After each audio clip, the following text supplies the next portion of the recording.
สวัสดีครับพี่น้องสวัสดีครับวันนี้ไม่ได้ไปไหนครับนั่งฟังธรณีกันแสงครับผมนี่ครับผม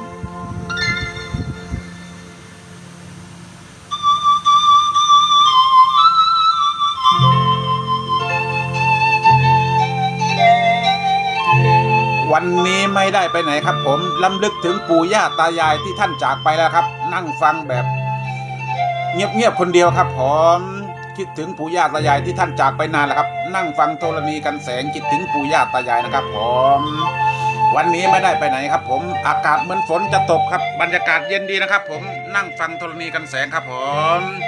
สวัสดีครับผม